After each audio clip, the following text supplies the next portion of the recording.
So, it's been coming up to 6 weeks now since the last Batman discussion series video, so let me welcome you all back to a brand new episode in the Batman discussion series. Sorry this one took so long to get to, but today we have some leftover questions from the previous episode. If you're brand new here and you're like, what the hell is the Batman discussion series, Boba? Well, it is exactly that. We talk about the world of the Batman from that of the main line trilogy to the spin-off projects, whether that's the TV shows or rumors of spin-off movies, and you may have heard about those before with is Mike Flanagan directing Clayface, and that rumor pops up every other month. But no, really, we try and keep the hype alive here on the channel because somebody has to, considering the Batman came out in March 2022 and it's slated for an October 2025 release. But with everything going on with the writer's strike, the actor's strike, depending how long that goes on for, well, yeah, we might be trying to keep the hype lights on for a while on this channel. But anyway, guys, I know a lot of you enjoy this series. Thank you so much for your support on these videos. I love making them. I love rambling about Matt Reeves' Batverse just as much as you do. So if you do enjoy this video, let me know your own thoughts on what we discussed today down in the comments below. You never know, I might take one of your comments or questions as a screenshot for next episode. And not only that, to show your support, leave a like on the video and consider subscribing for more videos just like this and other news and reviews on the channel. So let's get right into this. So question or comment number one rather is from JD1776 from 1 month ago. Another way beside GothCorp that corporate corruption could be worked in is within Wayne Industries. Since Bruce has been neglecting his duties as CEO as a way to focus on being Batman full time, it's reasonable that there may be corruption within his own company that he was unaware of. This could result in Man-Bat or some other characters being created to be used down the road. I don't know. I think that this would be a good way to convince Bruce to step into the role of Bruce Wayne and maybe appoint a Lucius Fox type character to run the company. This gives a reason for Batman to be Bruce more and a good detective story. So I like the overall idea there. One thing I do want to say off the bat, I know some people agree with me. I know some other people want to hang, draw, and quarter me for saying this, but with regards to like the whole Man-Bat idea here, I just don't think Reeves would ever do Man-Bat in this universe. I've discussed that more than enough. I just don't picture seeing like a flying Morbius. But the idea here, I do like this because they did lay down some seeds in the first movie with regards to Wayne Enterprises. Now, what we have to be careful of here is if they ever did tread this storyline in the second movie, and I guess this is being brought up because we've spoken a lot about how all of us expect Robert Pattinson's Bruce Wayne to be leaned on just a little bit more in a second movie. It's naturally a part of the Batman's development, especially since we're in the stage of Batman's life and where he's a Batman who's still becoming. The first movie, some of the criticisms, even though this was intentionally done in the film, is that Bruce didn't really have a Bruce side. He was like full-time Batman. Again, that's the point, and again, this is why we expect things like this in the second movie and why these ideas are being suggested. So Wayne Industries, or Wayne Enterprises rather, we had the tease in the first movie of how, you know, Alfred wanted to meet with the financial advisors or whatever because if he keeps going at this rate, he'll have nothing left, and Bruce is just like, I don't care about any of that. We all know those lines, but going back to what I meant with regards to what we have to be careful of here is to not necessarily repeat what happened in Batman Begins, and where the board was more or less taking over. They lent into things that Thomas and Martha Wayne wouldn't have really done, and that was like weapons development, if I remember correctly. Eventually, Christian Bale's Bruce appointed Lucius Fox as the new CEO, and he brought back most of the shares of the company, and you will know how that went in Nolan's movies. So that is one method of doing it, losing control of Wayne Enterprises, but a way that they could kind of mirror it in this trilogy without doing the exact same thing. I need to stress that, and just so you know, this is always all from the top of my head, so obviously feel free to expand on it down in the comments below. But you could have a similar parallel in terms of how Alfred is trying to be on top, as we know in the Batman movie, of what's going on with Wayne Enterprises. Bruce is neglecting it, as we've already been over. There is a deleted scene where he did meet with the finance financial advisors or whatever that was cut out the movie. So I guess they did figure some things out. Bruce was kind of, you know, he had a slap on the hand from Alfred, so something was done there. But if you followed that route, you could argue that maybe the board are doing things that he's just not really aware of. Now, what would work against that is Alfred seems very, very involved in this, whereas Christian Bale's Batman and Michael Caine's Alfred, he didn't really have all that much to do with Wayne Enterprises. That's the two differences between Andy Serkis's Alfred and Michael Caine's. And this isn't me knocking on Michael Caine's Alfred, because I freaking love his Alfred. But you see what I'm trying to say. With Andy Serkis's Alfred, he's really involving himself in it. So I don't know if he would be unaware of the board investing or trying to turn Wayne Enterprises into something that Thomas and Martha Wayne wouldn't. But you never know. Alfred having an overseeing eye doesn't mean that he knows absolutely everything. So one idea I could think of, but again, I'm concerned that this could be too reminiscent of Batman Begins, but also just be doing it in a slightly different way, is that with Penguin becoming the Kingpin and everything like that in the Penguin series, and we still have no big idea of how far and how big that could really get. You could always argue that somehow Penguin being the new Kingpin of Gotham in a similar vein to Falcone, and how he even controlled the DA, the mayor, you know, everything really.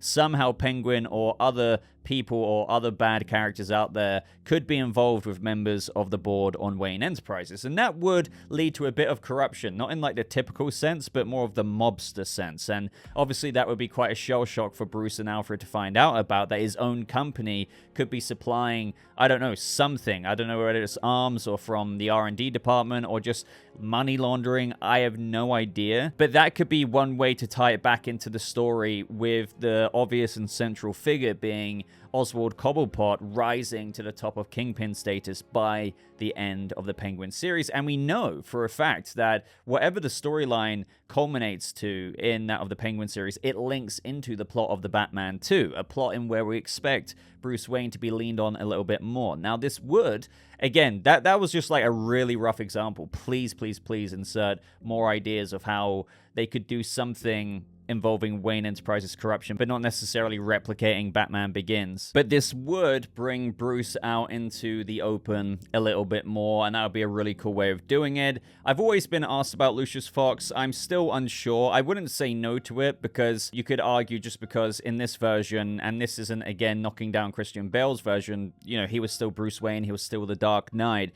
but this Batman is a very, very, very, very self-made Batman. Like, I love watching the behind the scenes. There's so many workshop tables, testing out all of his gadgets, car parts, ballistic tests for his Batsuit armor. So I could argue that I would like to see the development there of Bruce just still upgrading his own stuff. But by the third movie, if we were to get a Lucius Fox, I would wait that long. Maybe bring in someone like that to aid Bruce to the next level, even beyond what he thought he could reach. But don't do it too soon, because again, there would just be, I think, what Matt Reeves would want to do is not necessarily neglect characters like Lucius Fox, but not necessarily replicate Batman Begins, or just in general Christopher Nolan's approach to how he navigated his vigilante career, but also Wayne Enterprises corruption. But I would definitely never say never to some kind of shadiness going on with Wayne Enterprises in the future movies, just simply because the first movie has set up a lot of seeds, as I said right at the beginning of this point. Now you have the public image of the Waynes really muddied, as we've been going over quite a lot in recent discussion series videos, because the video that the Riddler put out there exposed a lot of things that, as we all know in today's world, the public will probably take the clickbait headline. Plus, not only that, Riddler had a video showing evidence of how the Arkhams, there was like a murder-suicide. We had the Falcone and Thomas Wayne stuff, even though Alfred told Bruce that wasn't the case. It's not like the public are going to believe that. So there could be protests or something outside Wayne Enterprises. There could be even board members who want to distance themselves from Bruce Wayne. It's like, hey, you were neglecting the company anyway. Now there's all of this about the Wayne legacy. Maybe the company needs a rebranding. I have no idea, but there is a lot to play with there if they wanted to inject something like that in the story to help elevate a story about Bruce Wayne a little bit more. So up next from DinoBoyo6639, a month ago, I mean, yeah, again, all of these are almost 6 weeks old. Hi, Boba. I just want to ask whether or not you knew about the Penguin TV show being put on indefinite hiatus until the writer's strike is settled. Love your videos as always. So obviously this is before SAG-AFTRA got involved. Yeah, things are not looking good in general for lots of productions out there and movies, whether you want to talk about Deadpool 3, even The Sandman on Netflix that we cover here on the channel, and of course The Penguin. Now, yeah, again, this comment was likely made, yeah, it would have been before SAG-AFTRA got involved, so now, whereas before when the writer's strike was going on in the early days, Penguin was still trying to shoot, and this is the big thing, right? This is why with the actors getting involved, it's so important. Now, without me repeating myself so much from my previous news roundup videos, I don't know how many of you tune into that. I explained a bit about what's going on. But the reason why it's so important that actors have got involved as well is because when the writers were going on strike for the first, 40 to 50 or so days, shows were still trying to shoot their shows. But what they couldn't do is, when they're filming, maybe rework things, maybe include some new lines, because obviously that would be considered writing. They would have to stick to the scripts. And Penguin was doing this initially, but that stopped. And now actors have got involved. SAG-AFTRA,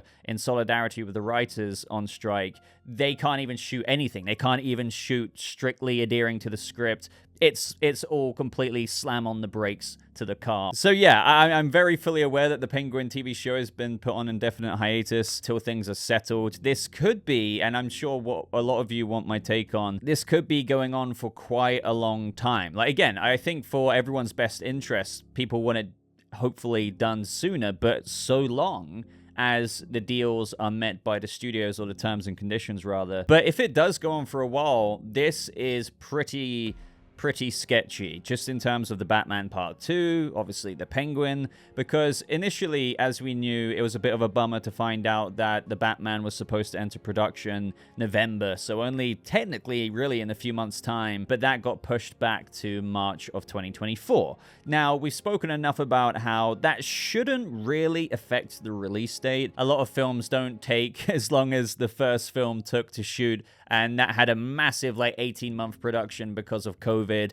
If you took away COVID, it would have really been maximum 7-8 months. But even then, that is kind of unusual for a production to go on that long. So it should have had enough post-production time, bottom line, to still make the October release date. However, if Matt Reeves and Mattson Tomlin aren't able to finish the script, because technically, obviously, they're not allowed to write right now, and this means that the March production date gets pushed back even further, then yes, the Batman 2 could be delayed even more. Now, obviously, I think we would hope that maybe it would just be changed to a November or a December release date, but right now, we really don't know what's going on, because things could be pretty bad. If the writer's strike and the SAG-AFTRA strike do not get resolved anytime soon, so let's just say it goes on from now to August, but then September, and it's still not over in October. This is month upon month upon month upon month delay. So that will have a lag effect into the future. So yeah, what I'm saying is, worst case scenario, the Batman 2,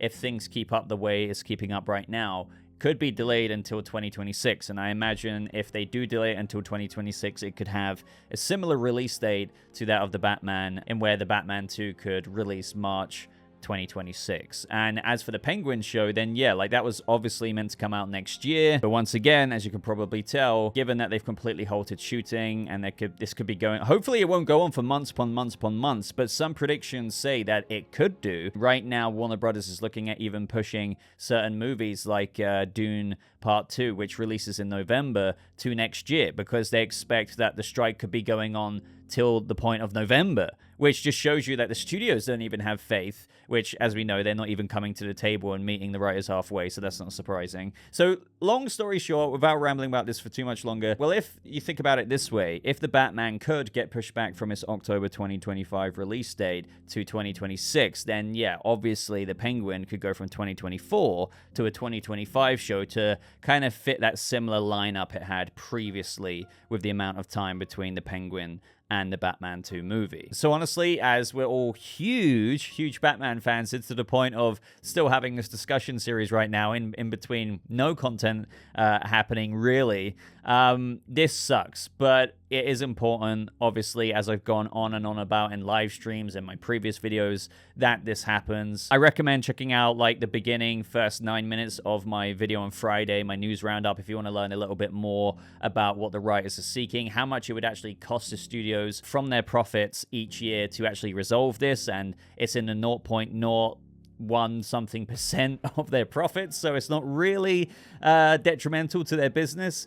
Check out that video if you want to know a little bit more about that. But yeah, we're going to have to just watch this space. But obviously, in the meantime, I'm going to be trying to come out with content for the Batman like this. You know, you guys sending questions, but also bonus videos, whether that's the Rogues Gallery adaptation series and maybe some other videos. And if you want to suggest any kind of videos that you want to see from me, whether they're discussion-y, video essay-like, top 10s for the Batman, let me know down in the comments below, and I'll be working on those during the period that we have no news. So next up is from Enigma Void 9010. Hey Boba, I'm not sure if this has been brought up before, but could you see Riddler returning as the villain or one of the villains for the final film?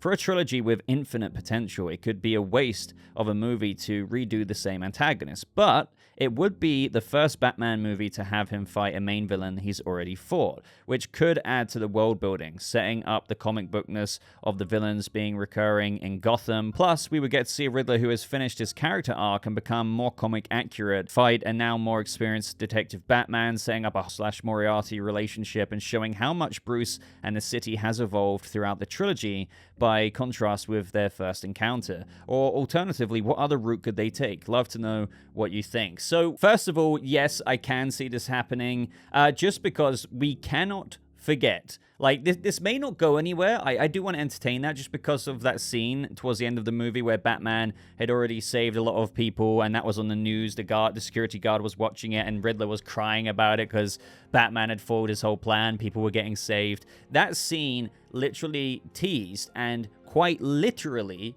there's no argument about it, foreshadowed a team-up between the Joker and Riddler. Gotham loves a comeback story. Joker introduced himself as a friend, and then Riddler, of whom was initially really down in the dumps, was really excited by that idea, and it's like a light went off in his head, and they both start giggling because it's like, now they're both in those cells indefinitely. All they have to do is just think and talk and think and talk about what they're going to do to get back out there.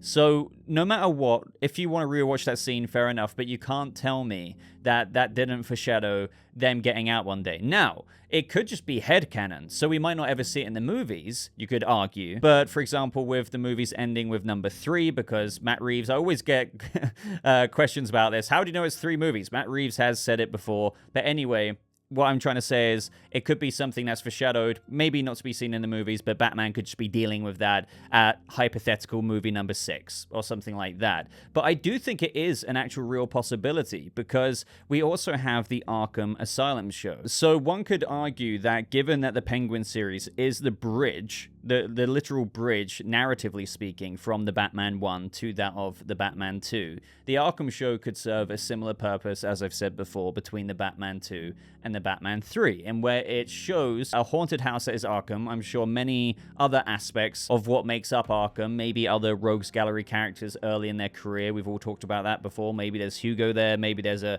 Dr. Jonathan Crane before he goes full-on Scarecrow, but it could also cater towards the foreshadowing that happened at the end of the first movie. So yes, as we've brought up a few times before, this could serve as a breakout to that of them being on the streets and getting their revenge against Batman. Their comeback story is in full swing because they've been planning that. I mean, what else have they got to do? They're in Arkham Asylum. They're now friends. Joker teased that to him. Riddler went from misery to kind of conniving and a bit mischievous there. So I really do think that this is potentially on the bullet points of ideas that Matt Reeves could have for a long-term story plan. It doesn't mean he will commit to it. It's just probably an idea at this point in where what he could have in the third movie is a really big challenge, because that also makes sense development-wise, because Batman went through a challenge in the first movie. He's going to go through another challenge in the second movie. We don't quite know what that is yet, but for the third movie, you could actually have kind of an actual long Halloween-esque situation with a bunch of villains out there, and there could be a collaboration going on, not even just between Joker and Riddler, by the way. Who knows what other characters could be involved with this plot? Sure, it was just teased with regards to this comeback story between the characters of that of Joker and Riddler, but they could still incorporate in their Arkham breakout maybe some other characters, maybe they know some other people on the outside. I'm just very confident that we will see in some way, shape, or form, a continuation of that foreshadowing tease. I can't guarantee it, but we've even had Matt Reeves said, as I've gone over before, it's just easy to forget some of these details sometimes, and where he said, when asked about seeing Barry Keoghan's Joker again, that the Arkham show, or that it is possible, and I'm abbreviating here, that we will revisit some stories to do with that character in the Arkham space. The Arkham space is a show that is being worked on right now. They've already got their showrunner who is writing the episodes.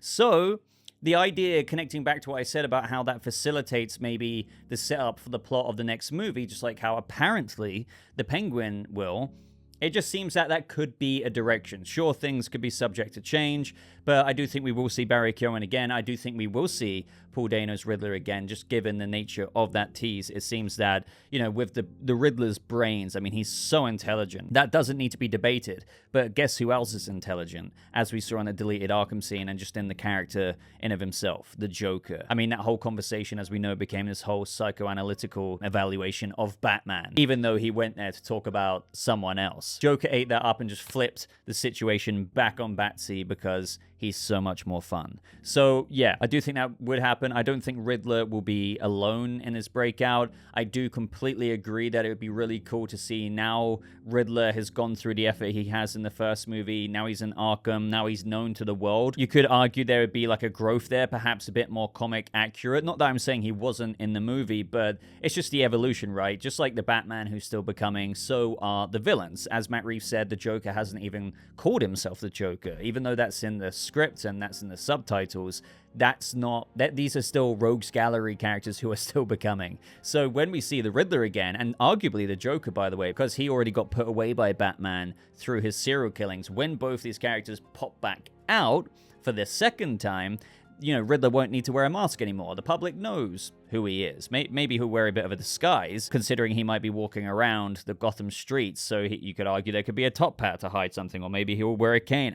Maybe that's getting too far ahead of myself, but there's all these kinds of ideas, so I do agree with how there'll be a more fleshed out character arc that we've only seen with one of them, Riddler, so far. We know the backstory roughly behind Joker, but it's allowed them to come back to Gotham with their comeback story fully fledged, and more in spirit with the characters that we kind of want to see go up against Batman, like a fully fledged Riddler and a fully fledged Joker. And that would be, for a third and final movie, plus God knows who else could be involved in there, a really, possibly the most hardest challenge he's ever come across out of the first two movies. And I'm not gonna lie, I really do like the idea of that. Maybe people won't, off like a knee-jerk reaction, and they'll be like, oh no, but I want to see this villain. But imagine the intelligence of the plan that will be organized through that of the Riddler's brain and the Joker's brain that they've planned for potentially a couple of years at least, given that we might not see them in the second film, or maybe there's another scene that they include to set up how that storyline's still cooking, and then we revisit even more in the Arkham space, in the Arkham show, and then we see it actually happen in the third movie. That is one of the most formidable things Batman could go up against. Good luck, Bruce. Like, literally. And I think that would be a crazy finale for the Batman trilogy. Now, up next, we have Ski2616 saying, I really hope we can get a scene that is very reminiscent of the Arkham games, where he's sitting on the perches from above, and the goons are trying to intimidate him / scare him, and he just picks them out one by one. Now, I completely agree. We've talked about the kind of methodical upgrades that Batman could have in the future, from gadgets that have been hinted at or like foreshadowed with him bursting the pipe that let out a bunch of smoke, and now he could be like, I want like a smoke pellet on my utility belt. Things like that are low-key expected, but I would love to see, like, whether you want this to be the opening of the movie, I don't know how they're going to top the beginning monologue and opening of the Batman. It's truly the best introduction to Batman I think I've ever seen out of any Batman material. We have Giacchino's track there, Can't Fight City Halloween. It all builds up to the train station. Like, how do they beat that? Well, we're gonna have to wait and see. But I do love the idea of some other kind of thing, something like that, right? But we get a scene, maybe a similar monologue thing that's happening at the beginning of the second movie, but it builds up to a situation in where that all cuts out now, and now we're at the train station. Not like in the second movie, but a similar setting, right, where a fight ensues. But this time, instead of Batman walking straight up to them, which was great, I love that intimidation factor of the boots, the sound there, who the hell are you supposed to be, I'm vengeance, all of that was great. But how about this time, we have Batman taking down, again, you can almost envision this, since Penguin would be Kingpin by this point, maybe the opening of the second movie after the monologue, and when we're at the similar stage of the train station fight scene, Penguin has an operation going on, and Batman is on the perches, and he uses his grapple hook to like just come down and snatch people up. Now, we all love that about Batman, but we haven't really seen that from Robert Pattinson's Batman so much. I'm not saying he hasn't been stealthy, but there's this one scene, believe it or not, I know some people don't rate Titans out there, but I think it was in season 1, and I'm probably showing it on screen right now. Now, obviously in this scene, for those of you who know, Robin uses certain methods that get very bloody, and there's blood spatter on windows. I'm not saying that, but the scenes that you're seeing and where he comes down and just launches people up, I thought that was really, really well done, and what I would give to see Robert Pattinson and Matt Reeves plan a scene like that, where, don't get me wrong, after the first 3 or 4 people that are taken up by the grapple hook and the cape, it then enters a more in-your-face fight scene. But please, please, please, in the second movie, introduce something where he just snatches people up and then snatches another person up and then another person, and there's like sprays of bullets, but then he comes down and it's like proper hand-to-hand combat. And then maybe they showcase his new suit, if he has a new suit, maybe some of his new gadgets. That is just, you know, again, I get chills. It may sound cringy, but as I'm talking about this, my mind's eye is just displaying it in my head in a very realistic and feasible way that they can do. And I'm like, low-key, why wouldn't you do that, you know? So let me know what you guys think of that. All right, so up next we have Jackieson Rogers saying, I don't comment ever, but I enjoy your videos a lot. Thank you. I was wondering if you think part 2 will have more Wayne tech or homemade gadgets and suit. So we've spoken about gadgets quite a bit, but this gives me the opportunity to showcase some of Jackson Does concept arts for a possible suit for the second movie. And it is a very hard thing to do, because what we've spoken about here on the channel before is that I really love the Batman suit, and I'm of two minds in where I wouldn't remotely be surprised if in the second movie not really much changes at all. I'm not saying that's going to be the case, but that is how much I love the suit. We've seen how it is very bulletproof. I mean, he walks literally into people spraying bullets at him, and it does its job. So you can argue that some things don't need to change aesthetically with the overall design. Like even the cowl is bulletproof. Sure, it's got the leather exterior, but it's laced underneath with something that will bounce off a bullet. We've seen so many times where he gets hit with a bullet in the head, whether you see Annika's dead body in the car and then a bullet immediately from the Penguin hits him. So it does offer the protection. However, as I've said before, I expect to see maybe more gadgets on the utility belt, things like that. But of course, I'm still not denying that you can have a bit of a different look there. You can still maybe get rid of the leather exterior on the cowl and give it more of a hardened look. You don't have to. Again, this is my argument because it is bulletproof, but you can still make those changes if you want to. Maybe it could be like one of the Arkham games in where you start off with the previous suit, but then half an hour into it, you open something in those games and you put on the new suit, like in Arkham Knight or something like that, right? Maybe Bruce could get an upgrade. And the thing is, going back to how I said it's very, very hard, is because the first suit is so good. I know some people don't like it, fair enough if that's your opinion, but I really am in love with it. But here, on this particular design, you can see how things are a little bit more armored. So you still have the main look of the chest emblem there. You still have the cape looking similar. The most notable changes are you can tell his thighs have a bit more padding or armor there.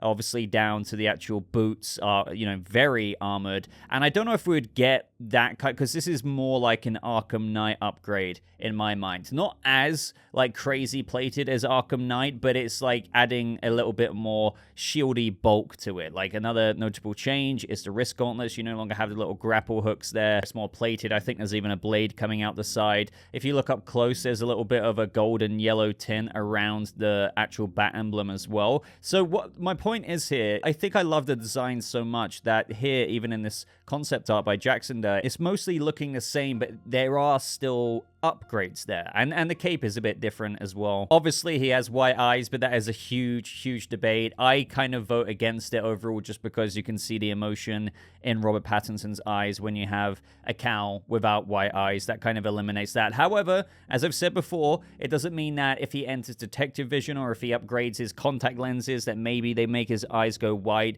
when there's a new feature installed, if it can like have, I don't know, some kind of algorithmic scanning thing, and then when it does that, it goes white and gets rid of his irises. That would be a nice way to involve it and kind of please both sides of those who want white eyes and those who wouldn't mind it but like don't want it all the time. Obviously as well, around the abs, he's more armored. So the way I would look at this suit is it's more refined. It keeps the look and the aesthetic of the original suit that we all know and love. But as you would expect with Batman, as he goes throughout the years, there's more upgrades there. They don't have to be massive overhauls, but there's subtle upgrades that add more protection, more utilities, more gadgets. But again, I go back to how I'll hold my hands up if I'm wrong, but the more kind of, it's weird to say, like Bond approach. Sure, every movie he might get new gadgets or a new toy kind of thing, but overall, like, he still maintains the same Bond suit-esque kind of look. It's the signature thing, and I just wouldn't be surprised if Reeves loves this suit so much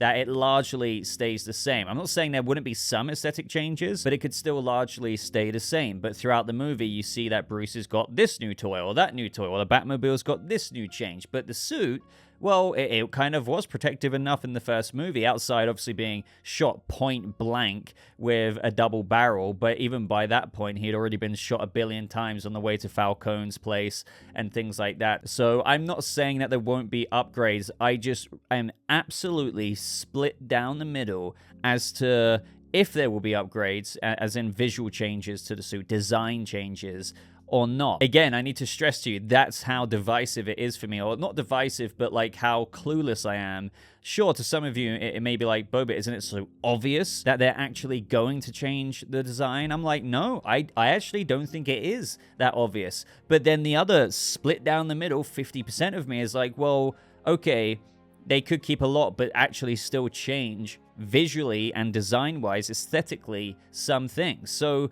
it's just so hard. And there's these other suit concept designs here that Jackson's done. So some other subtle ones and actual design changes here. And I love how he's laid this out with the somewhat bullet points here. The bat emblem. The bat emblem could change. Now, I personally love the bat emblem. I wouldn't really want it to change overall from the actual design it has. I wouldn't mind maybe larger ears on it. But if it changed dramatically, I would be like, but did you have to do that? But again, you never know. If they did do that, I might be like, oh, damn, this is an improvement. So I'm not against it. I need to stress that as well. I'm not against larger changes, because arguably if they had a whole emblem redesign, kind of like what obviously Batman Begins did to the Dark Knight, that was a huge visual change.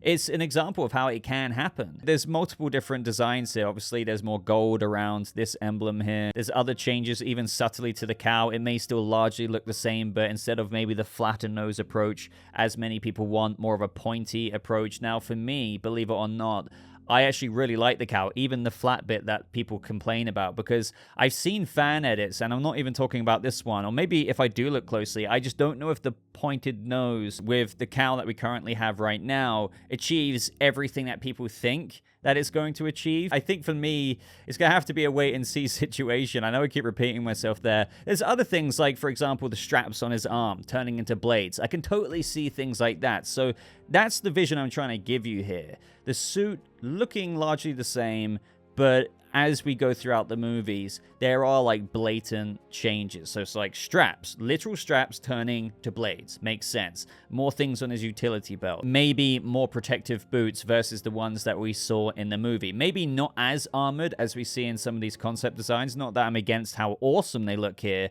but maybe instead of like the actual boots he has in the movie, there's actual boots that kind of go all the way up to his shins or something like that. Now, another thing about these particular designs, they still have armor, as he says here, military-esque armor, but they seem a little bit more like, not Ben Affleck's suit, I would say, but a bit more fitting to the skin, more fabric-based, but you could, again, military-esque armor could still mean like Kevlar weave level Wayne Enterprises R&D tech there to stop bullets from penetrating the armor. But I don't know if they would do that. I feel like the current plating he has there there, the somewhat geometric shapes, as he says here, less geometric in these concept designs. I feel like they chose that so that Robert Pattinson, it could be more believable that he's kind of wearing actual blocks of geometric shapes there that stop bullets as he's walking towards all of those men on the way to Falcone's lounge. But then again, to counter the point I just made, maybe with suit upgrades and, more tech from Wayne Enterprises that he gets, you could argue that he finds a way to make it look more subtle and agile, perhaps, while still providing the same protection. So this is what I mean.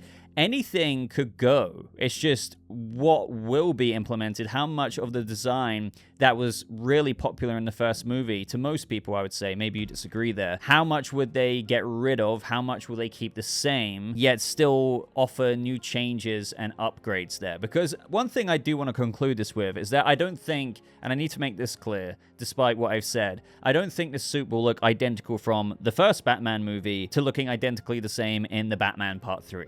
No way. I just don't know if I feel like there will be such a dramatic change from that of the first Nolan movie, Batman Begins, to the suit that we see in The Dark Knight, because that was a cool upgrade, don't get me wrong. I prefer the first movie's Bat Emblem, but it was quite a drastic change. I just don't know instinctually if they're going to really do that much of an overhaul, because there are so many things in that first suit, even to Cal's shape, to the collar, to the cape, to the way that weaves into the breastplate there with the bat emblem, to all of that. It's just so nice that I think they should just make subtle changes, maybe some larger ones, just along the way. But let me know what you would do, because honestly, the more you think about this, if you're kind of like me in the camp of really liking the design and then putting your head into the mind of Matt Reeves and then the designers, what they would want to throw away, what they would want to keep, it's just such a hard thing, in my opinion, to have such a clear vision and prediction of in terms of what the suit could look like or what changes it could undergo in future Batverse movies. So up next from Keith Gardner here saying, I'd love to see Bruce Wayne, in his attempt to build his Bruce persona, bump into Selina at a charity ball in Gotham. Perhaps Selina can be the date of some important figure from Bloodhaven, who she's stealing from. I'd love to see him stunned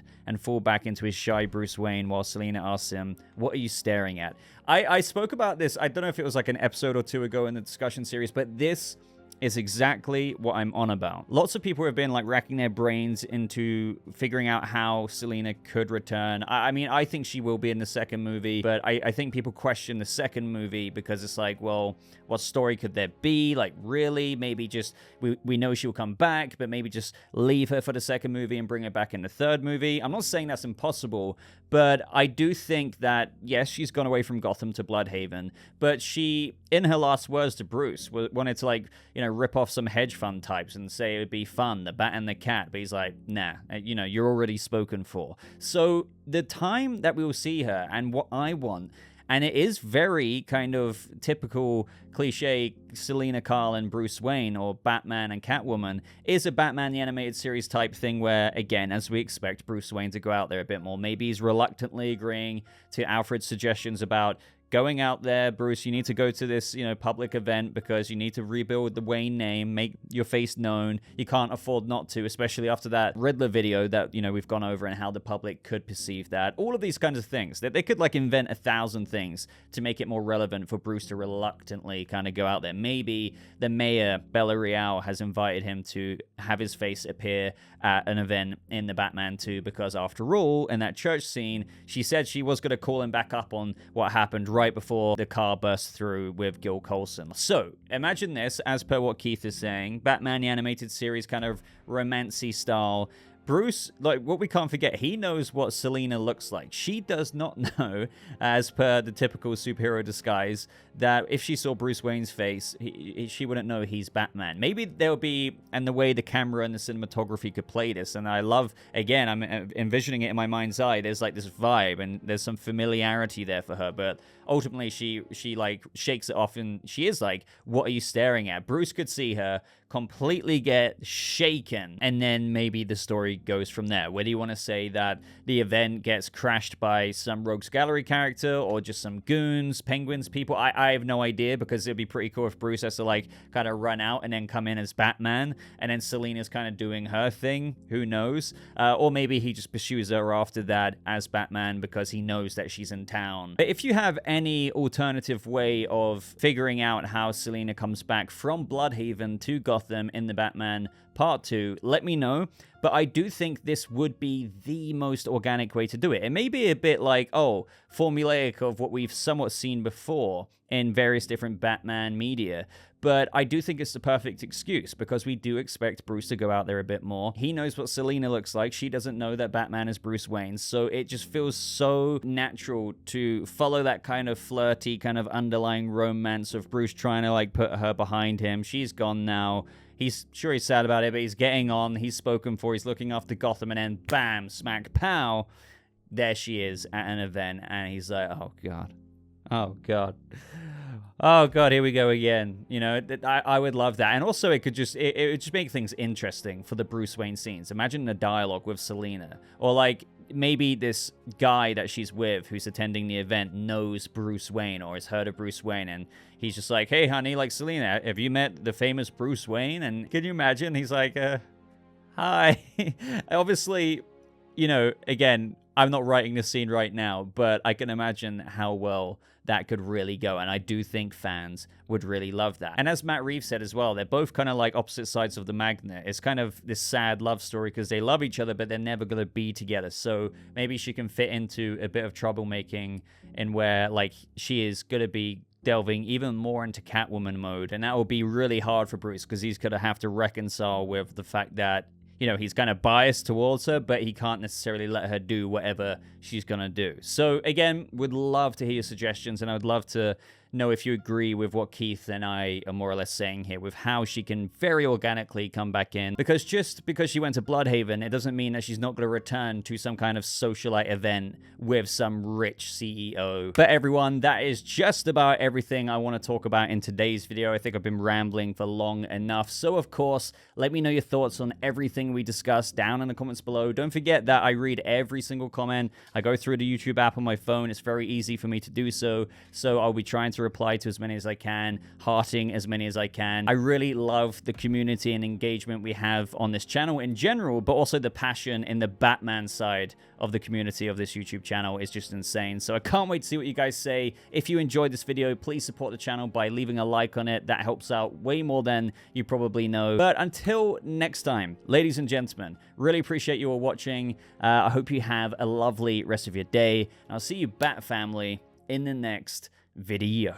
Goodbye.